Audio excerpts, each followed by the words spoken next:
All right, so if you saw my last video, I was up here this Saturday after Halloween getting a few things to take home to finish doing what I need to do.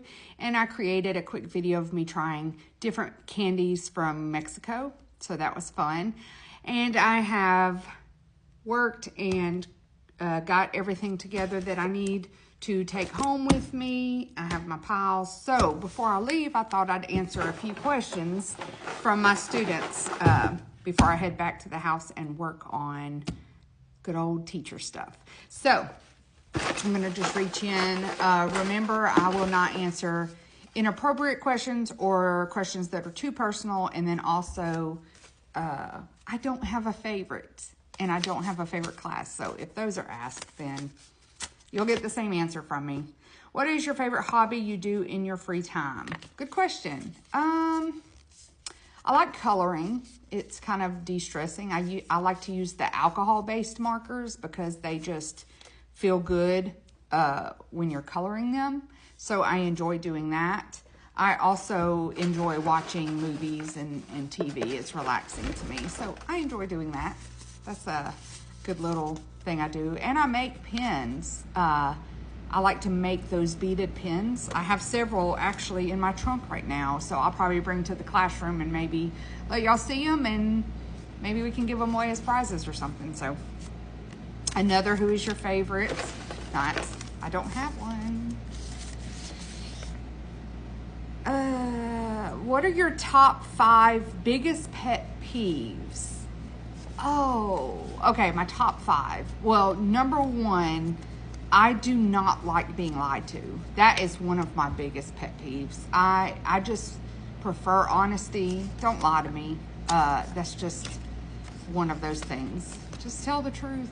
I mean, it'll all be better for all of us. Even if I'm asking, you know, how do I look today? I just really want honesty. I mean, don't be mean, but I'm looking for that honesty. So definitely dishonesty or being lied to is one of my top 5 pet peeves.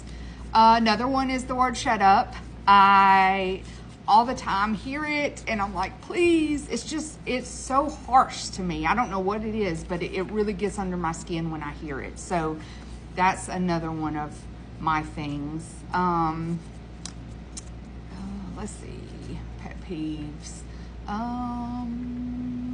Oh, people blowing their nose at the dinner table. I really don't like that. That bothers me a lot. So I've seen it in restaurants before and it drives me batty.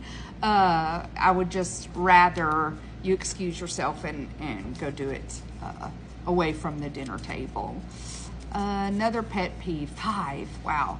Another pet peeve is slow drivers. Like I'm talking about, not like, you know, average going the speed limit is good. You should be going the speed limit. And that's the safe way to go. But I'm talking about extremely slow, like especially because I'm such a busy person and I try to like understand that people might be doing something or having, you know, some trouble, but it just, yeah, it's one of my things. Like if you're going 15 to 20 miles below the speed limit, that is another one of mine. And then my last of my top 5 pet peeves would probably be,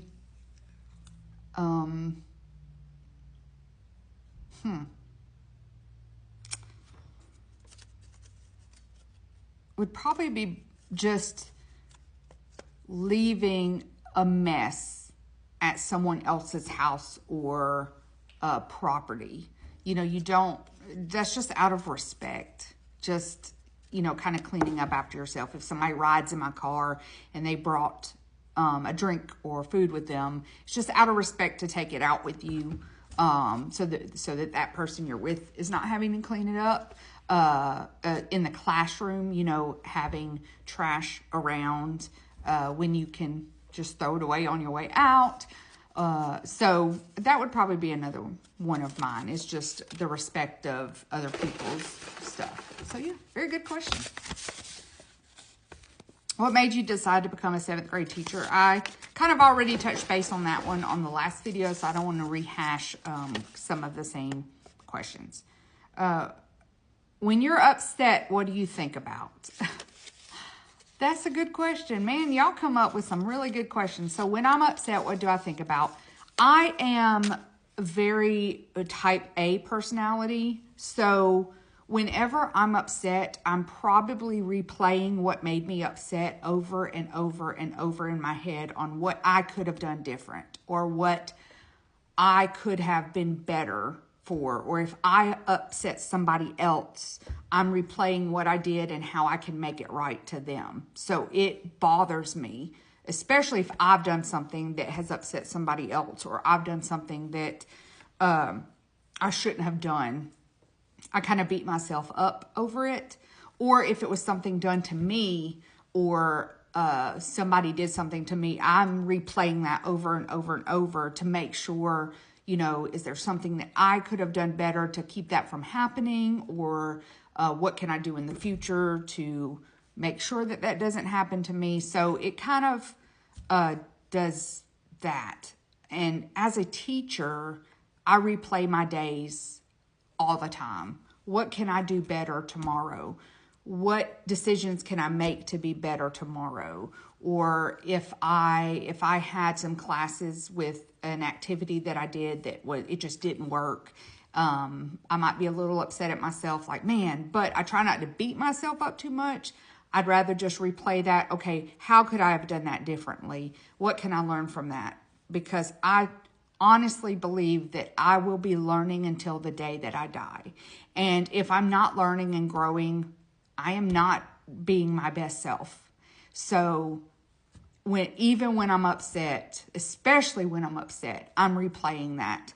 And it's probably not the greatest idea to do that because it keeps me upset, but I learn from it and I go to the next level or move forward in that. So that's a really great question. And I would love to understand other people and maybe what they do in those moments. And maybe I can learn from them on, you know, moving forward sometimes with that. So that one says, I'm your favorite, right? I don't have a favorite. I love all of you. Would you rather questions? I don't understand that question. Okay. What is one of your favorite Christmas movies? Oh my goodness. I love Christmas. I love Christmas time. It's just a magical time. I love it. So one of my favorite Christmas movies, I actually have several of them, but one of my favorite ones is, why can I not think of it at the moment? I have lost it. Oh my goodness. I can't think of the name of it. National Lampoon's Christmas. That is one of my favorites because it's just funny. It just is. That's a really funny one. So I would say that would probably be one of my top Christmas movies, would be that one. I am not a Polar Express fan. I know a lot of people love that movie. I'm not the biggest one in that, but every year I always watch National Lampoon's at some point, Christmas Vacation, and then I always watch the Santa Claus movies. I love those movies, like 1, 2, 3. I love them all. The first one, of course, to me is the best, is the original, but the other ones are good too. So I would say those are my top Christmas movies. I have to watch them every year. Oh, this is 3 questions. Well, one of them is who's your favorite student, so y'all know I don't have favorites. This one, what is your favorite scent from Bath & Body Works? I love clean smells. I don't like super flowery smells, so smells like cucumber melon are good. But, man, it's hard because I don't remember all the names of them. But I would say fruity or clean smells are my top scents that I like from Bath & Body. And if you had $1 billion, what would you spend it on? I kind of touched base on that one in the last video of paying off my student loans. So I might have time for one more. Hold on. Oh, if I can get it open. Okay. Is it hard to be a teacher? Yes, it is hard. It's a lot of work, but it's also very rewarding, and I wouldn't change it for the world. I love my job. I love my students. I love my school. And yeah, it's tough, but I love it. All right. Y'all have a great Saturday. Have a great weekend. See you Monday.